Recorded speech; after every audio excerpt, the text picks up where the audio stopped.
Welcome to Puzzling Company, your home for at-home puzzles and mysteries. Here are your hosts, Jared and Zach.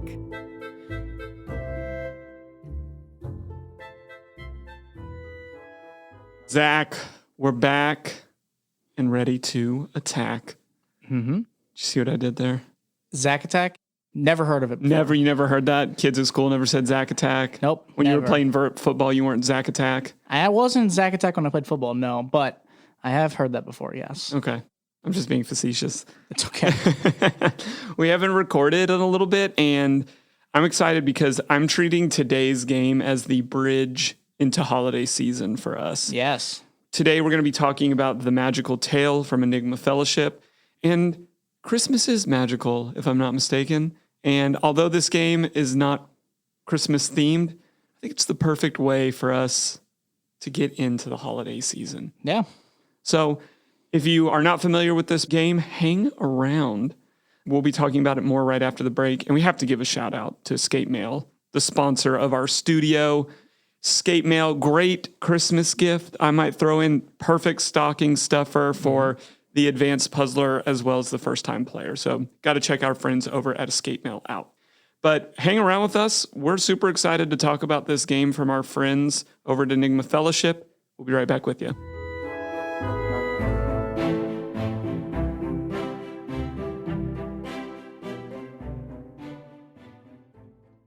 Zach. What's up? Ever since we've gotten back from Boston, you've been spacey and some weird things with your voice have been going on. Okay. I go to get some donkeys and I bang a Yui and you're acting all weird now with me? That's exactly what I'm talking about. All of a sudden you have like this Southern Bostonian accent, and I don't think that you're aware that you're doing it. I've always talked like this. No, you haven't. And okay, let's try something. I'm going to remind you of something that you did before Boston, like ask you a little trivia. Do you remember what the first murder mystery game on the podcast that we did? I remember some game that we did that was about Harvard. Was it about that? No. Okay. You remember anything else? Do you know what state that the murder happened Yeah, it in? happened in Florida. Oh, are you talking about like the Lovely City murder that happened, Yes. like the Killing Affairs That's game? what I'm talking about. But now you're talking normal. Yeah. What do you mean? Okay, tell me what you liked about A Killing Affair. Oh, it's a really great game. It's like a murder mystery. It's episodic. You have to kind of figure out what happened on that day. It's a cold case as well. But over, I think, 5 or 6 episodes, you get to complete it. Really fun game. And I know that at akillingaffair.com, they have other games as well. And I think they currently have a Jigsaw one that they just created. So really excited to see that. So you remember all of that. But if I told you maybe that the next game that we were going to play was about the New York Yankees, you would say, oh, screw the Yankees. Go Sox. welcome back to Puzzling Company. Here in the first section of the show, Zach and I do what we imagine most people do at home after they play an at-home puzzle or mystery game, which is dissect it, talk about it. What did you like? What didn't you like? People do that? I hope so. They're listening. Either we're doing it for them or... yes, I think it's part of the experience. I'm being sarcastic. Yeah. We're just full of snark today. Get ready. Who knows what might be said on this episode. So, Zach, we are talking about The Magical Tale. Mm-hmm. What in the world is this game? So, The Magical Tale, I'm going to call it a fairy tale style game made by Enigma Fellowship, in which you are solving puzzles on the journey of Baron von Puffington III. Yes. As he tries to get back his magical tail. Ooh. Which we only had the realization right before recording this episode that the magical tail is all time. It's about the dragon's magical It tail. went way over our heads, everybody. So, but tell us about the format of how this game is played. In the magical tale, when you're working through it, you're going to be reading different chapters of this fairy tale-like story about Baron von Puffington. But as you're doing that, you will run into some problems that kind of come up because of the magical tale. It kind of causes things to change as well as kind of add new puzzles to the world that it's in. They have asked us to help doing some of these more difficult puzzles that Baron von Puffington needs help with. And it is really, I'm going to call it ornate. Mm-hmm. This is not your typical book, which is kind of the first point that we wanted to come in and talking about what we really liked about this game. It's got a wooden cover. It was very clearly put together by hand. It's a keepsake in and of itself. Yes. But what we really enjoyed about it is the way that the medium was used. Zach, how did that play out? Like, why was that one of our likes?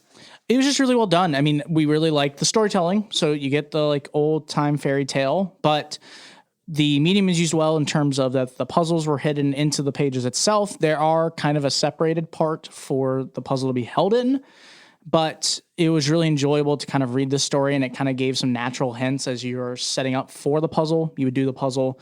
And then also, I mean, clearly the intent was made to make this look like a classic fairy tale style book.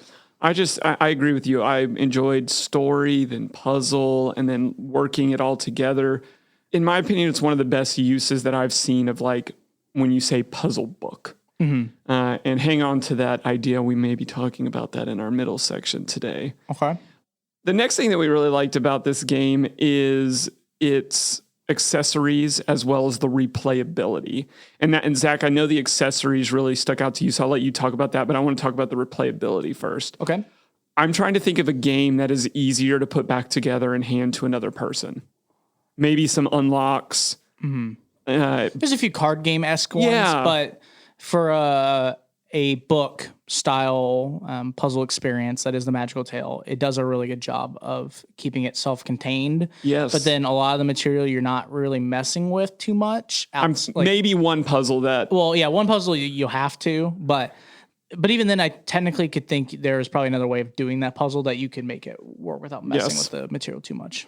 So yeah, I loved the fact that, but it's only emphasized by, again, what you're about to talk about. Yeah, so the really big accessory that I liked for the game is that there is an actual audiobook for the Magical Tale. It was very fun to listen to. I mean, it was really appreciated just to even have it, but then knowing the person who voiced all of it made it even better as we were listening to their voice as they changed between a lot of different characters. Yes, different characters and stuff like that. But you could tell that they put a lot of effort into making the different voices and really trying to create this audiobook that had like the background music and these characters that you got along with, that it seemed like a very genuine and actually really solid audiobook. I liked it because it made it more multiplayer friendly. Yes. As well. Yeah. Generally, when we have something to read, Zach will read it, I'll read it, we'll alternate. This is a pretty decent sized little fairy tale. Yes. And I was more than ready to read Zach a bedtime story. But I'm thankful because then if you wanted to follow along, you could follow along. Again, reemphasizing what Zach said, knowing and getting a big smile on our face when the person started speaking for the first time. And then we honestly, full disclosure, had some really good chuckles at some of the different voices, not making fun of the individual, but just appreciating the effort into get their voices into different places. It amplified the experience for us, and we really, really enjoyed that. And Zach, what was the last thing we really enjoyed about this book? Yeah, so the last thing that there's a lot of things we liked, but the third thing we put on our list is the narrative of the Magical Tale. For a fairy tale style game, it's really applicable. It was really well done. It's not difficult to follow or anything like that. It's just about a nice little dragon trying to get his magical tail back. But what I found funny, and I don't mean this in any negative way, but I actually genuinely liked it, was that the story was well done for how kind of simplistic to a degree it was. But then it also had a bunch of life lessons thrown back to back to back. So like, it's kind of like, don't judge a book by its cover. Knowing who a true person is from the inside. Don't go chasing waterfalls. We were in our feels. We were like, oh, I wasn't ready to learn. Like, I wasn't ready to be affected on a personal level by this, like, seemingly, I say quote unquote kid story. Yes. And Zach pointed that out midway through the game. And I was like, oh, yeah. Like, this is accomplishing the traditional goal of a story of this nature. Yes. Which was really funny. And we laughed because Zach did say his waterfall line when we were playing. I was like, wait, what? And I was like, oh, dang it. No, he was kidding. Right over my head, just like the title of the book. Yep. Really, our room for improvements are very short. The first one I'll say is, if you're a longtime listener of ours, you know Zach well and I enough to know that we're not crafty people. Cutty puzzles and foldy puzzles are not our bag of tea. There is one foldy puzzle in here. It's not a bad puzzle, but it just was not our thing. Yeah, that's really it. In terms of those puzzles, the rest of the puzzles were really well done. And even that puzzle was done well. But the moment I knew that there was a folding style puzzle, I was like, oh, okay. No! So we did it and we got it to a degree. But then I was like, after that, I was like, I tried my best to like get through the puzzle. And mind you, it wasn't a bad puzzle, but like I said, just not a preference. When a foldy puzzle or a cutty puzzle wins us over, that's how we know it's truly a great foldy or cutty puzzle. True. But that's a little bit of poking fun at the type of puzzle, but also something to be aware of for those of you that are like us and don't like to manipulate things in such a way. The other thing that I would say for less of a room improvement, more just awareness of who this is for, I think this is a great solo play for people. The puzzles do not really dictate a second person, not too difficult. I think you could play this with if you have kids, grandkids, nieces, nephews. Mm-hmm. This would be a fun little thing to do. And as I mentioned before, it is a great little keepsake. But all in all, it was just kind of enchanting is the word that I'm going to use. We didn't really have a whole lot of expectation going into this. Took us when audiobook and puzzles together, maybe a couple hours. It was like an hour and 15. Something like that. It's just fun. Like it's fun to see people create a longer style original puzzle and then capitalize on the medium, as we'll talk a little bit more in the second section. But yeah, pick this up. Again, maybe you don't celebrate any of the, I'll call them mainstream December holidays. Maybe you're looking for something else a little magical. This would be something fun to do. Feels like a great thing you could curl up next to a fire and do. Mm-hmm. Really, that's it for our first section. We have Puzzles to the People coming at you next. Solve puzzles, write reviews, win prizes. It's time for Puzzles to the People. Hey, I just got back from the mail. Looks like we've got a new game to play. Oh, really? What is it? It's the new Escape the Crate game. Oh, I've been excited about this one. I'm personally a little confused. Okay. The title on the box just says Who'd Unit. Okay, can you spell that? WHODUNIT. Oh, it's Whodunit, Jared.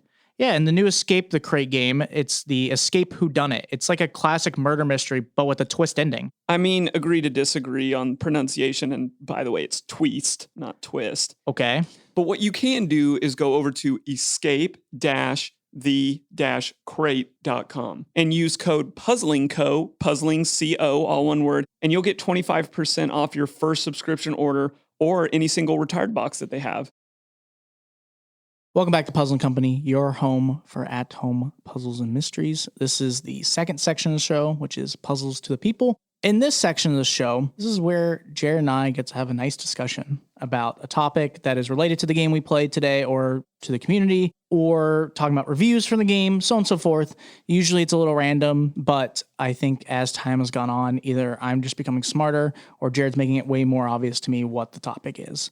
Today's topic, I would like to guess, Jared, because you made it pretty clear in the first section, that we're going to be talking about puzzle books to a degree. Is that correct? That is correct. And we call that signposting or cluing.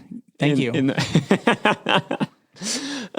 Yeah, I wanted to talk about puzzle books because I'll start off with a very honest statement. I'm not the biggest fan of most puzzle books. Same. It feels like in the same way that escape rooms started in this format of 60 minutes and it kind of just went from there. Sure. It feels like Journal 29 kind of became the standard of what you should expect from a puzzle book. And there's so many imitations. Yes. In my opinion, of that style. So that's when people think of puzzle book, they either think, oh, it's a book full of crossword puzzles. Or if they're thinking of a different style of puzzle, I think they think of this. Yeah. But there's a range of different things out there. And I just kind of wanted to discuss different flavors, different options, where you feel like the magical tale fits into all of that, and maybe just general discussion about the medium in general. Okay. So I said a lot, where do you want to start? What took magical tale up in our book in terms of the medium? Yeah, the magical tale is really good. I actually think it's a really good starter into the puzzle book world because I think it does a good job of kind of introducing more at home or escape room style puzzles, but in a book, and has you kind of start the introductory of reading for context or for cluing and hints, but then applying it to more tangible at-home or escape room style puzzles. So I actually really like it for that in terms of that kind of field of giving an introduction, but also kind of elevating and creating a new medium use for the at-home space more in terms of the magical tale, in terms of how it's presented.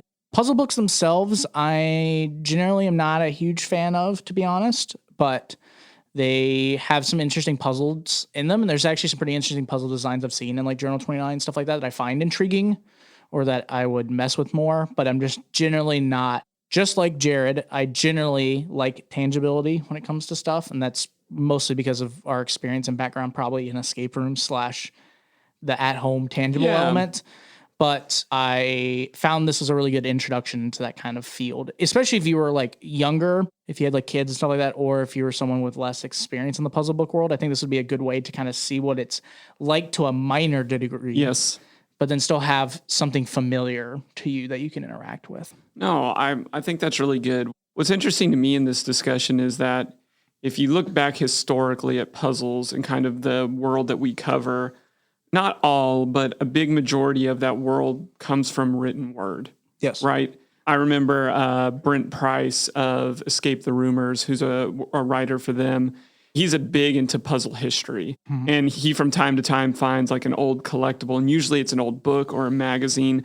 So this style has been around for a really long time. Like, I don't know if you remember going to like the doctor's office and doing highlights while waiting and comparing the two pictures. Like, the puzzles have been embedded in this, I'm going to say medium or adjacent mediums for a very long time. But where it stands currently, it just feels flavorless. The majority of puzzle books feel, what's the word I'm looking for? Homogeneous is the word I'm looking for. Yeah, and I don't want to diss any like specific books, so I'm going to make it as vague as possible. But I think a lot of them, and I think we talked about this technically a little off air, but I think a lot of them are kind of intimidations of other journals. Yeah. Like Journal 29 is very popular. It's a very good... Right, and I don't know if Journal 29 is the original. I want to make that very clear. True. But I'm just saying that is my context for looking around and saying like... A lot of things are similar. A lot of picture, writable, sketch type puzzles. Yes. I agree. That does seem to be the norm. But I mean, even if Journal 29 is not the original, I'm just going to say in general, it feels like one became really popular. Then everyone went, oh, we can copy this to a degree. Mind you, people have their own spin. Right. And I haven't played all of them, so I don't want to judge every book by its cover. However, it does feel like a lot of them that I have interacted with, they are very similar. It's like, oh, I'm playing another version of this that has a few different puzzles, or this looks the exact same and plays the exact same. Yes. And you're like, okay, I would really prefer anything more unique. And so if they gave it its own spin or theming or narrative, or I feel like even theming alone could change it dramatically. Like, I'm trying to imagine, mind you, in books, it could be a little bit more difficult instead of like a box, but I think you can easily rewrite it or word it so that you have a different theming or time period, and then have different like stylized art or puzzles in the game. So like, I think of like a traditional like Journal 29, but then what if you just decide like, oh, I want to do something like it, but I really like the idea of doing like an 80s theme where the You're book all is more, caught up in the 80s lately. Okay, well, the 80s is a great time, okay? I didn't exist in it, but well, let me tell you all about it, youngster. Yep. So, but it's really cool to see that though. Like, I just enjoy the element of having, maybe it could be similar, but make it your own spin on theming or your own style of humor or, you know, whatever. Yeah. We're big critics on, if you give us a medium, we want to see a creative use of the medium, not just you've placed your puzzles in this medium. Yeah. And that's what I feel like a lot of the books that I see on Kickstarter and have similar formats to Journal 29. It's just like, this is the same.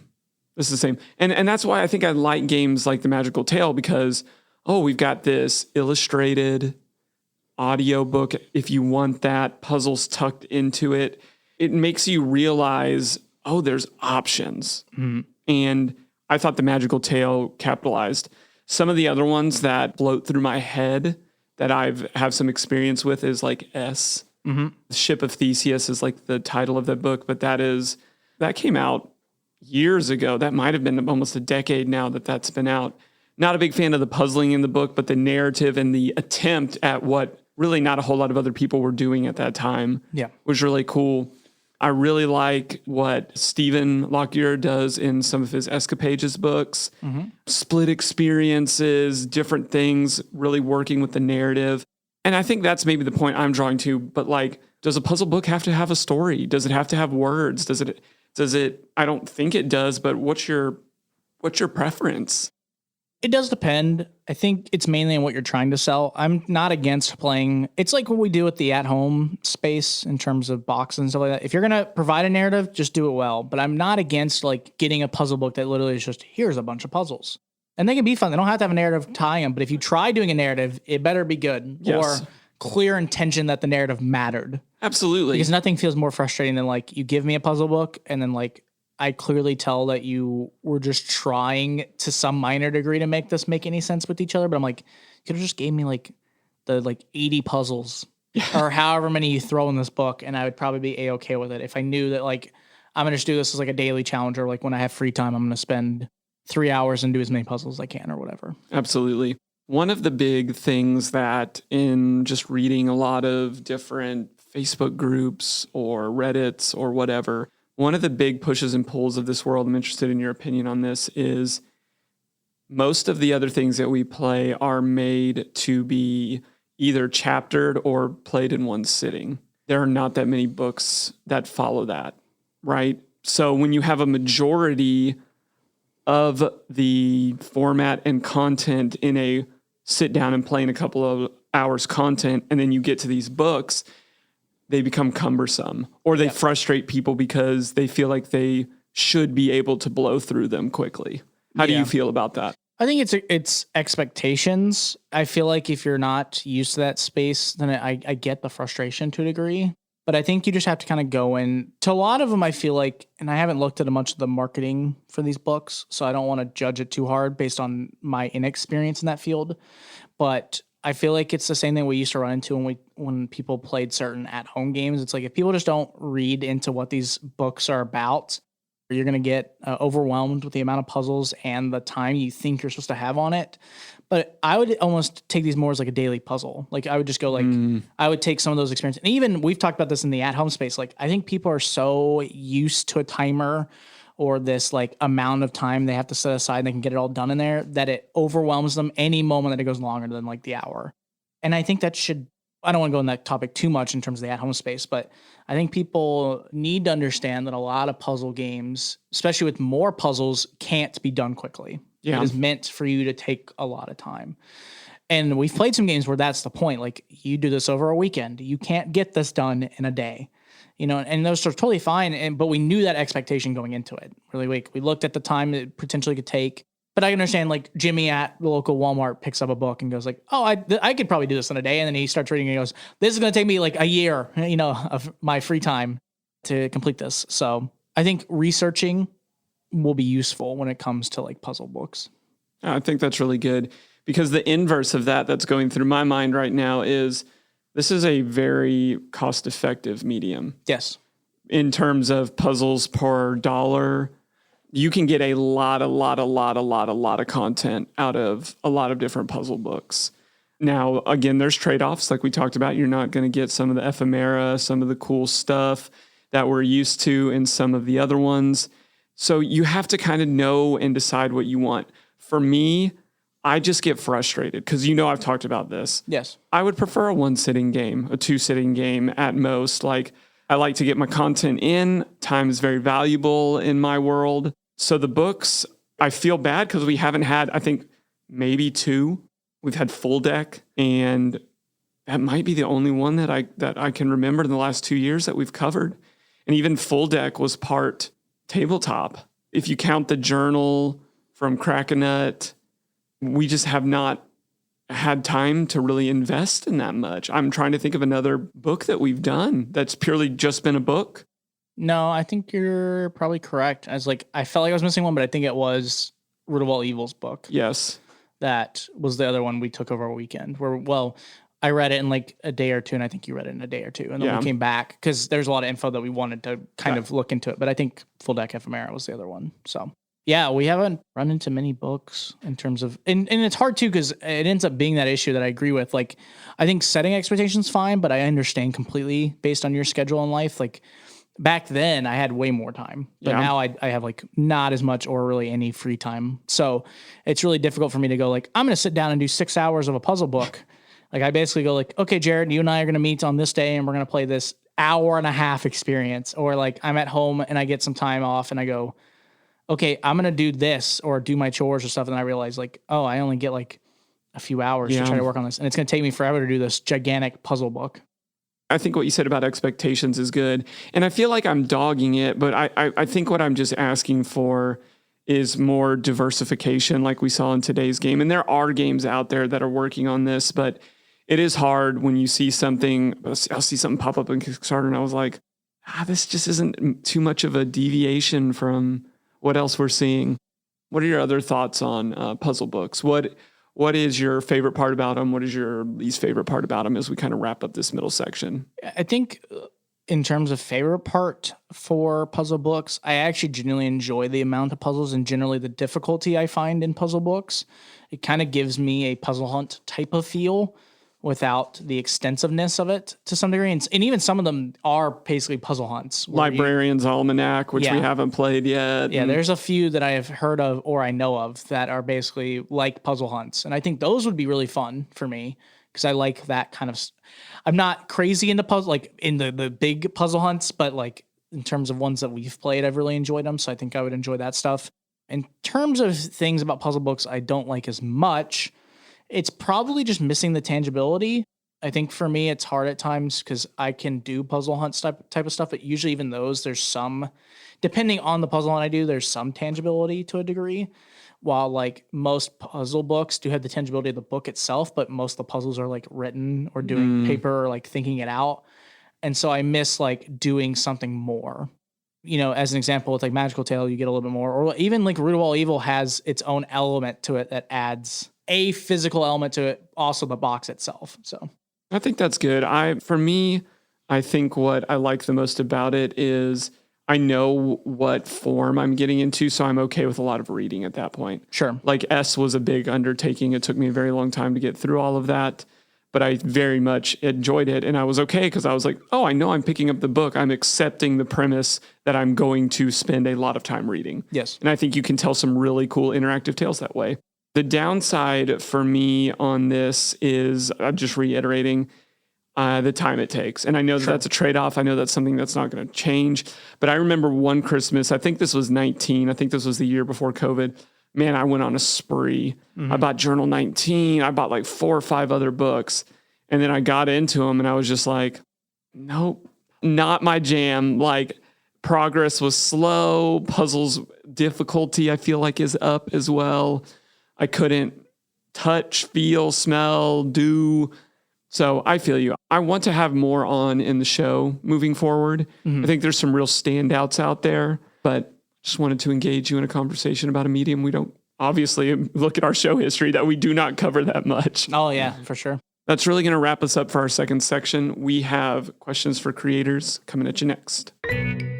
There are some awesome people who make the puzzles we love to solve. This is Questions for Creators.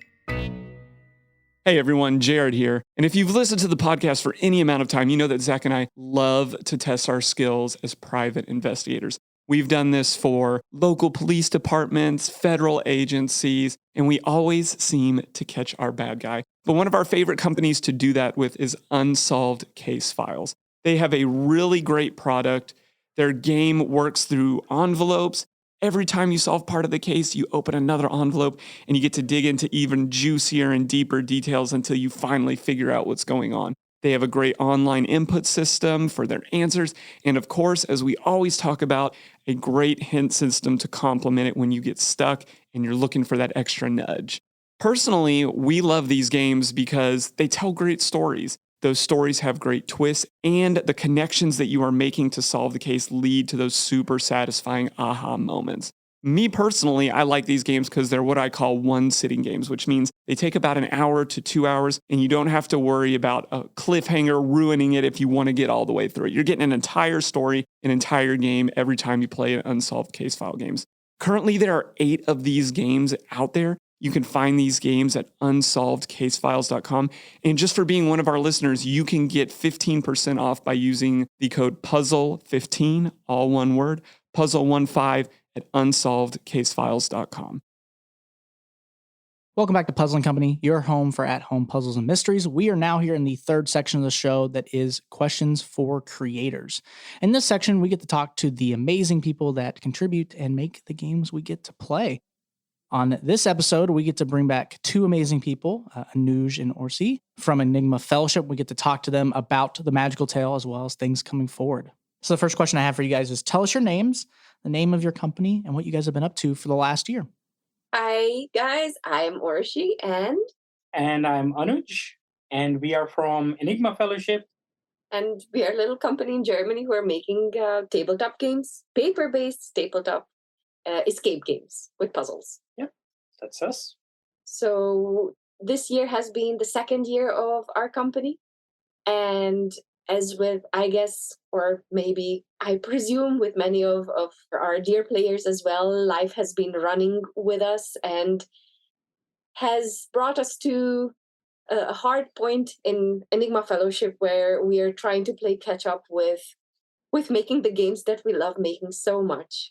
Yeah, I think a lot of our players would have noticed that we technically entered into season 2, and they haven't received the shipments they would have expected on a certain date. But essentially, this year has been an extremely busy year for us, not just at Enigma Fellowship, but at real life, because we don't do this as a full-time job, as you know, a lot of our players would know.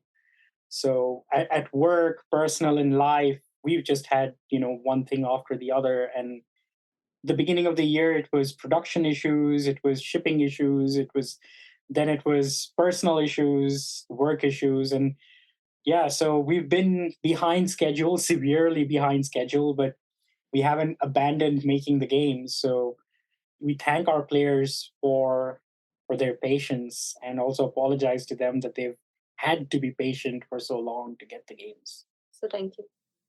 Can you tell the audience at home what the Magical Tale is about and why you guys decided to make the medium a book? So the Magical Tale is essentially a puzzle game, an at-home tabletop experience, which we decided to make into a book, and we'll get into why a book a little bit as well. But the game takes you through. Typically, Enigma Fellowship makes games which are grounded in the real world. That's what we really like to do. But sometimes we feel that there are things we miss, that there are elements we would like to bring into our games, which the real world just doesn't allow you to do. Yeah, and you have limitations when you're trying to question everything, why and how is that real. So it was very nice to let loose a little bit, and that's pretty much how the story for the Magical Tale came up. And when we were making the game, it was very close to Christmas, and we wanted to create a game which clearly communicated it takes place in a fairy tale magical world, because in the game itself, in the story itself, there is magic involved. And that was the whole idea behind the game. So that's what it is. It's basically a book that you can read. It has a light-hearted story, leaves you with some things to think about, but hopefully gives you enough entertainment through the story and the puzzles that are there. And while it's not Christmas focused, we feel like the general uplifting theme of the book is something that around Christmas hopefully enables people to sit together with friends, with family, and just have a good time. That's basically what the book was all about. I hope I'm not saying a spoiler that it has a happy ending. Absolutely. We try to stray away from not giving happy endings in our games in general. So, and as far as why a book, so Orshi's had this ridiculous idea in her mind for many years that I should write a book, like a storybook. And we were playing around with the idea of making, something that's not based in the real world, something in the magical realm. And we started talking about what it could be. How do we get around there? And Archie just said, "Oh, why don't you write a fairy tale?" And we're like, that's a really cool idea on how that could be. And then as we thought more about it, another thing we'd been thinking about for a long time. We bought the laser machine. Well, we were playing around with it. Exactly. We bought a laser engraver, and we'd been playing around with it. And we were like, what can we use it for? Where can we use it in a game?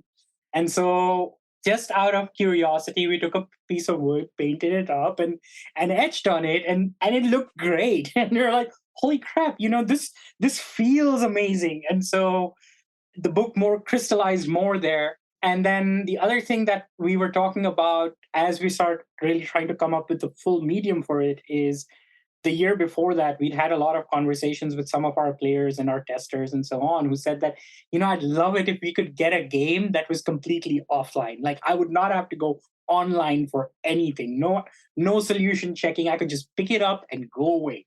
And honestly, a book is exactly that. We like to travel. And when we travel, an easy thing to take with you is a book. You just put it in your backpack and you're off, and you can pick it up anywhere and read it. So why not a game that has the same format? And I know there are a lot of puzzle books out there, but then we wanted the format to be something that was still kind of like ours. If you played any of our games, you know that even the Magical Tale, it to us at least, it feels like an offline version of our format of games. Yeah, and we wanted to put the tangible components in the puzzles themselves, but we tried to keep the puzzles simple, so technically you can literally play it with your kids. They can do whatever is needed, the all the little menial tasks you can give it to them to do, and then you spend time together, even if it's Christmas or a birthday or whatever it is.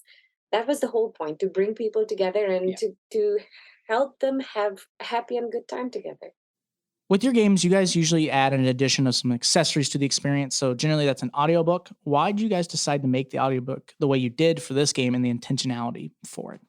I'll say that in the very beginning of Enigma Fellowship, we sent out our games to a few friends as well who had zero experience playing these. And our games have stories as well. And one of our friends was studying for medical school, and he said that, dude, it was a cool game, but dang it, there was so much to read. It would have been so nice if I didn't have to do all the reading. And then we're like, let's do audio recordings for it so that, the players can explore the new envelope, explore the new elements while they also listen to what is happening. And then there's not someone who's always on reading duty, right? And since we really got used to doing that for all our games, Anush does the audio mixing with an ambient sound around it. So it's always trying to immerse you into the story and the moment a little bit more. It felt like it just has to happen with the book as well. Yeah, but unlike our other games where we actually get voice actors who will add character voices and so on, in this case, we took an explicit decision not to do that. And the reason behind that was we wanted it to feel like you have someone reading a book to you. Like properly, you sit down by a fireplace, somebody opens a fairy tale book and they read it to you. Like when I was growing up, my parents would read it to me, my grandparents would read me a book. And then when they went through, when a new character would come across in the book, they would put on a voice, and the voice would be done in a way memorable as well. Yes, you exactly. recognize who's talking just by this accent. Yeah, and they would put on these characters, and that was not to be ridiculous with puns, but it used to feel magical, right? It would draw me into that world. And so we talked about this and we decided that, okay, we do not want voice actors for this. We want this to feel like, really that intimate experience of having somebody read to you. And that's why then Orshi sat down and did all the voices for the book. I remember one of them really made you laugh as well. Oh, absolutely. He was listening to the recording to make the audio for that particular chapter, and all of a sudden I just hear from the other rooms like, ha ha ha ha ha, because he hasn't heard what kind of a voice I made up for that particular character. Yeah, and I really enjoyed the voices myself. So it was really fun. In the Enigma Fellowship games that we've played, there's a very big importance on life lessons or things that you can take away from your experiences. In the Magical Tale, it's no different. Life lessons are very important to the experience. Why did you decide to add so many to this experience? Well, many of the stories that were read to me as a kid as well had something to learn in the end. share with your friends, or help the old lady, things like that. And then since we were making a book which was trying to take us back to our child, this magical story that's in it, it kind of felt like it was needing it. I don't know, maybe that's just the child in me, that's what a story is supposed to be like. You go through hardship in it, you do something, and then in the end the hero prevails, and everything's fine. And we really wanted to have that in this game, to have a happy ending, to leave you with a good feeling. You help people through the book. So for me also, it's ditto exactly like Orshi said, right? It's about the genre feels like it's a fairy tale, and typically in fairy tales they'll leave you with something to think about, something that it's not forceful upon you, that it's not heavy-handed, but if you want to have a conversation with your kids about it, or with your friends about it, your family about it, there's something to take away beyond just the story, and hopefully equip, especially if you're playing with your young ones, to help them equip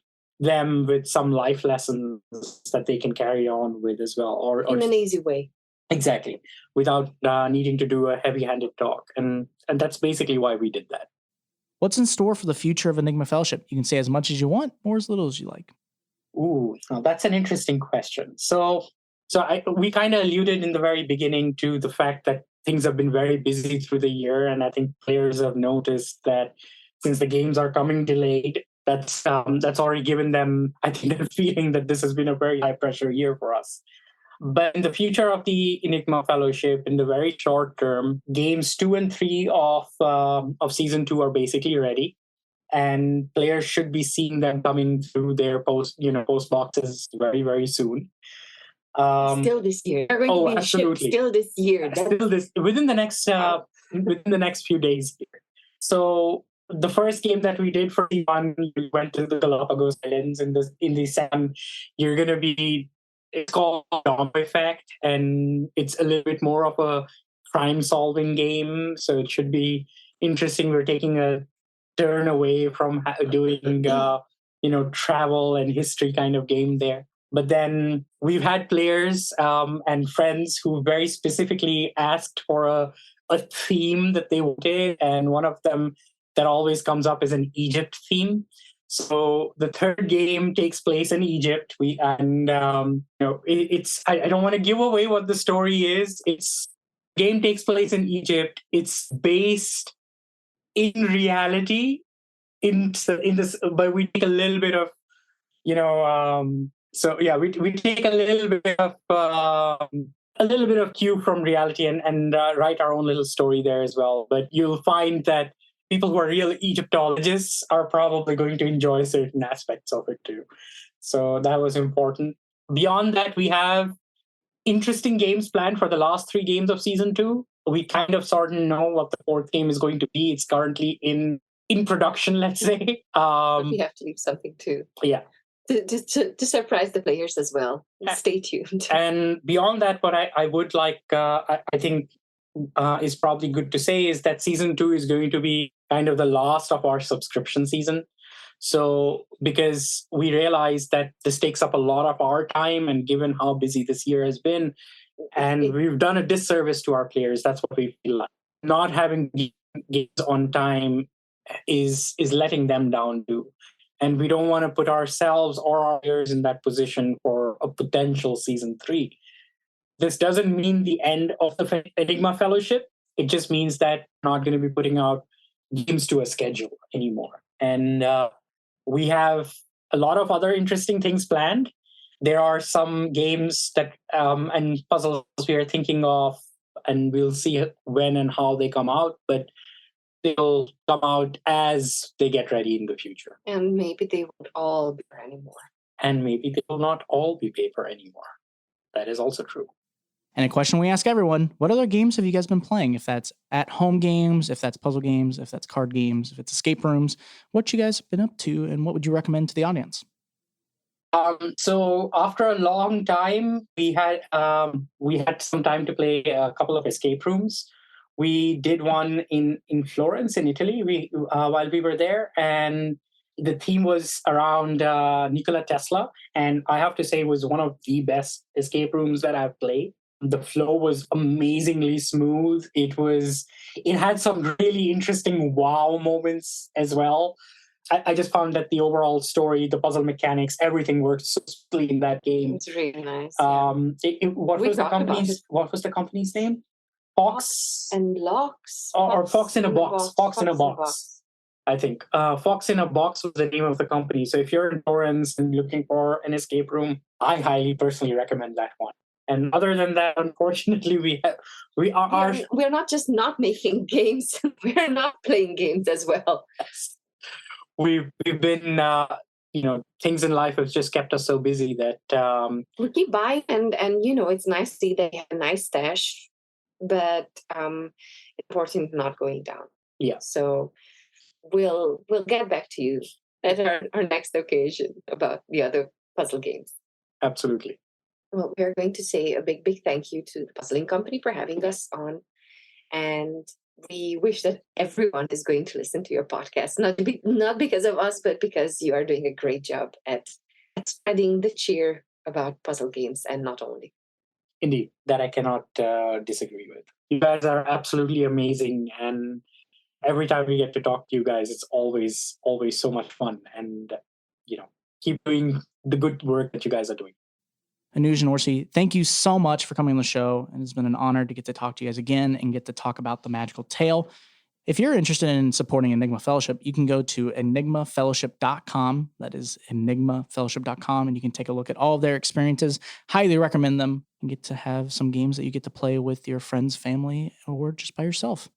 If you'd like to support Puzzling Company, there are multiple ways that you can do that. First, you can go to our Patreon. You can go on there and support us at any of the tiers that are there. You'll get episodes without ads, and you'll get them early. You'll be able to join our Discord, as well as some future content that'll be coming up in the next year on there.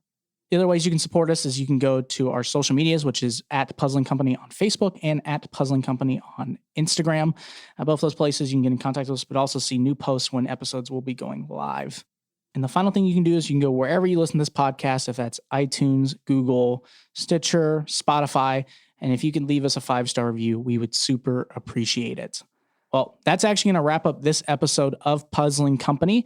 Next week's episode is actually on a personal experience that we got from Odes Unboxed. And we were very excited to get to cover it from Josh, the creator. You'll have to stick to next week. For Jared and Zach, this has been Puzzling Company. See you guys.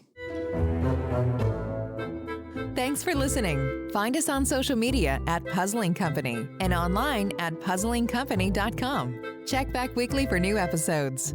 Until next time, keep puzzling.